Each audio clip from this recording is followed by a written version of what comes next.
Hello guys, कैसे हैं। कर्म ही किस्मत है। जगमोहन एक कपड़ा बुनने वाला था। वो गरीब आदमी था। वो अकेला रहता था और बड़ा शिव भक्त था। एक दिन वो पूजा कर रहा था, भगवान को कहता है कि शिव जी, मेरी ज़िंदगी कब बदलेगी। मैं क्या गरीब का गरीब ही रहूँगा, आप कुछ करिए और मुझे इस दरिद्रता से छुटकारा दिलाइए।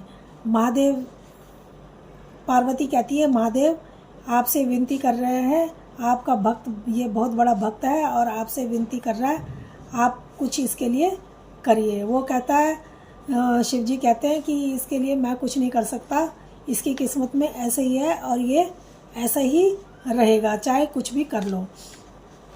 मैं सब सुन रहा हूँ। तो वो कहती है पार्वती कि अगर आप कुछ नहीं करेंगे तो मैं करूँगी इसके लिए। वो कहता है करके देख लो। तो पार्वती जी जिस रास्ते पे वो दुकान जाया करता था, उस रास्ते पे धरती पृथ्वीलोक पर आती हैं और उसके आगे एक मोहरों से भरी पोटली फेंक देती हैं। अब वही मार्केट में धुन बज रही थी कोई, तो वो उसी धुन में मस्त होके आंखें बंद करके धुन गुनगुनाता हुआ निकल जाता है। उसको पोटली वो नज़र ही नहीं आती और वो आगे बढ़ जाता है। कोई दूसरा आता है और वो उस पोटली को उठा के ले जाता है। भगवान कहते हैं कि क्या हुआ पार्वती। मैंने तो पहले ही कह दिया था कि इसकी किस्मत में नहीं है, चाहे कुछ भी कर लो ये ऐसा ही रहेगा। पार्वती कहती है नहीं, मैं इसकी किस्मत को बदल के रहूँगी।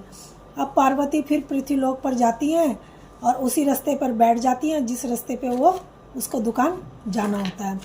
अब वहाँ पर अपनी गठरी रख देती हैं एक, और दुखी होके वहाँ पे बुढ़ी का रूप धारण करके वहाँ पे बैठ जाती हैं। तभी वहाँ पर वो पहुँचता है और कहता है माता आपको क्या हुआ, आप ऐसे क्यों बैठी हैं। तो वो कहता है बेटा मेरा घर यहाँ से बहुत दूर है और मैं चलते चलते थक गई हूँ और मुझसे ये पोटली भी उठाई नहीं जा रही है। तो वो कहता है कि चलो कोई बात नहीं, मैं आपको आपके घर छोड़ दूँगा, आपका घर कहाँ है मुझे बताओ और मैं आपके ये पोटली भी आपके घर छोड़ दूँगा। अब बूढ़ी माँ आगे आगे चलने लगती है, वो पीछे पीछे चलने लगता है। अब वो एक मंदिर के आगे रुकती है और वहाँ पर मंदिर के आगे बैठ जाती हैं और कहती हैं कि यहीं पे रख दो तुम इस पोटली को। अब वो वहाँ पे पोटली रखता है और वहाँ पे वो बैठता है। कहती हैं अब इसमें जो भी रखा है ना,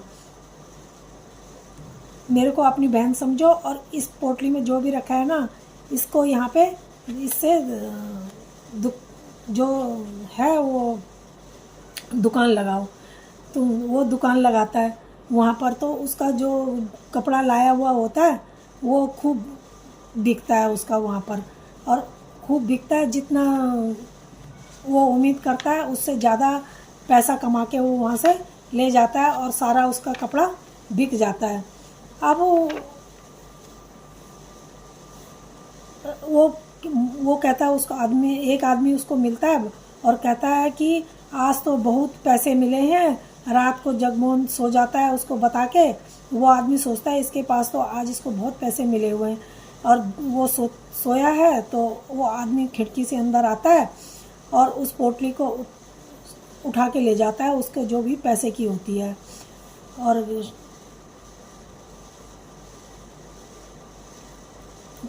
पैसे उठा के उसके ले जाता है। और जो पैसे मिलते हैं और कोई चोर ले जाता है। शंकर भगवान पार्वती से कहते हैं कि देख लो, अब वो चोर उसके जो पैसे की पोटली उसने रखी थी उसको भी चुरा के ले गया। मैंने कहा था ना कि इसकी किस्मत में कुछ नहीं है, ये जैसा है वैसे का वैसे ही रहेगा, चाहे कुछ भी कर लो। अब वो फिर दूसरे दिन फिर उठता है, फिर अपना कपड़े लेके जाता है और उसी मंदिर के आगे कपड़ा लगाता है कि यहाँ पे मेरा कपड़ा बिक गया था सारा। वहीं पे जाता है, फिर वहीं पे दुकान लगाता है और फिर उसका सारा कपड़ा बिक जाता है।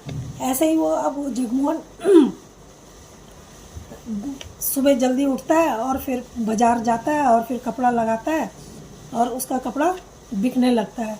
अब उसको काफ़ी फ़ायदा होता है और वो समझ जाता है और भगवान से प्रार्थना करता है कि भगवान तुमने मेरी बहुत मदद करी।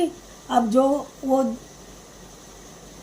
पैसे से जो होता है, रोज़ माता रानी के लिए एक कपड़ा माता रानी के लिए रोज़ रखता है और मंदिर में रोज़ उस मंदिर में माता रानी को कपड़ा भेंट करके आता है। तो इस तरीके से अब उसकी दुकान बहुत अच्छी चल रही थी। वो सुबह जल्दी उठ रहा था और मेहनत कर रहा था। तो दोस्तों, आपको ये कहानी कैसी लगी? अगर अच्छी लगी हो तो प्लीज़ लाइक और सब्सक्राइब ज़रूर करें। धन्यवाद।